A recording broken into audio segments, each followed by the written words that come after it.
안녕하십니까. 내외 방송 뉴스를 시작하겠습니다.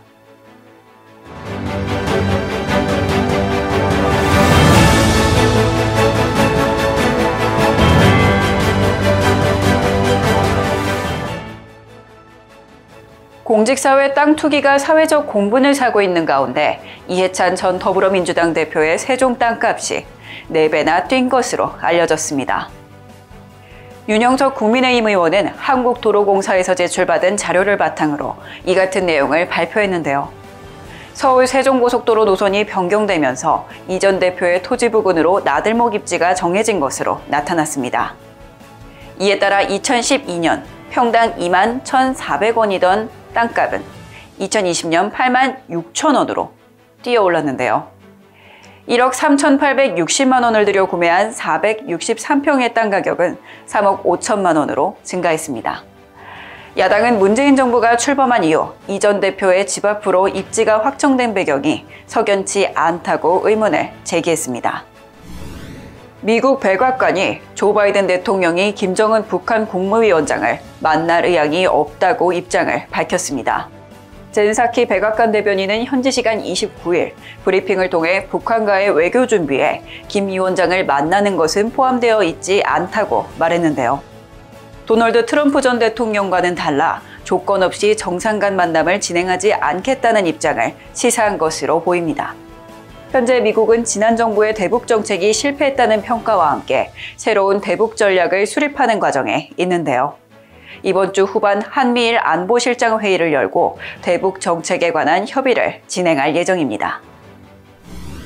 코로나19 확산이 장기화되면서 전 세계적으로 백신 수급이 불안정한 상황입니다.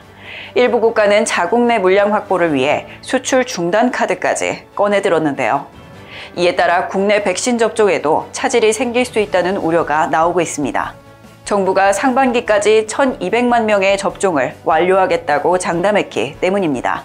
코로나19 추진단은 오늘 아스트라제네카 백신이 4달 중순이 지나서야 국내에 들어올 전망이라고 상황을 전했는데요.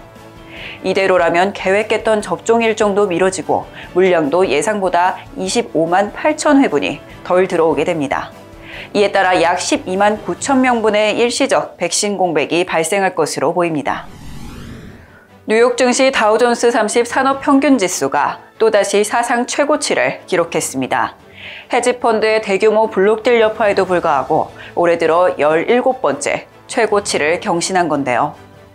현지 시간 기준 29일 뉴욕 증권거래소에서 다우존스 30 산업평균지수는 전장보다 98.49포인트 오른 채 장을 마감했습니다. 업계는 지난주 26일 뉴욕 증시에서 나온 300억 달러 규모 블록딜 여파와 코로나19 재확산 우려, 그리고 바이든 행정부의 부양책 등을 주시했는데요.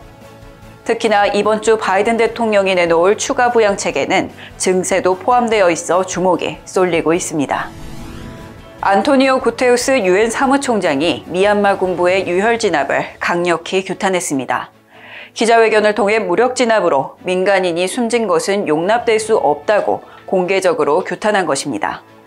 미얀마에서는 군부가 쿠데타를 일으켜 아웅산 수치 국가고문을 포함한 정부 인사들을 감금한 상태입니다. 이에 맞선 민주화 시위가 발생하자 무차별적인 유혈 진압을 일삼고 있는데요. 공식 사망자만 120명을 넘습니다. 이에 구테우스 사무총장은 상황을 바꾸기 위해서는 국제사회가 이 사태에 더욱 전념해야 한다고 관심을 촉구했습니다. 홍콩 시위 당시 최후의 도망침 앞에서 벽에 써놓은 메시지가 있습니다. 세상 사람들이여 늘 깨어 있어라. 우리 다음은 너희다. 이 말을 잊지 말아야 할 것 같습니다. 뉴스 마치겠습니다. 지금까지 시청해주신 여러분 고맙습니다.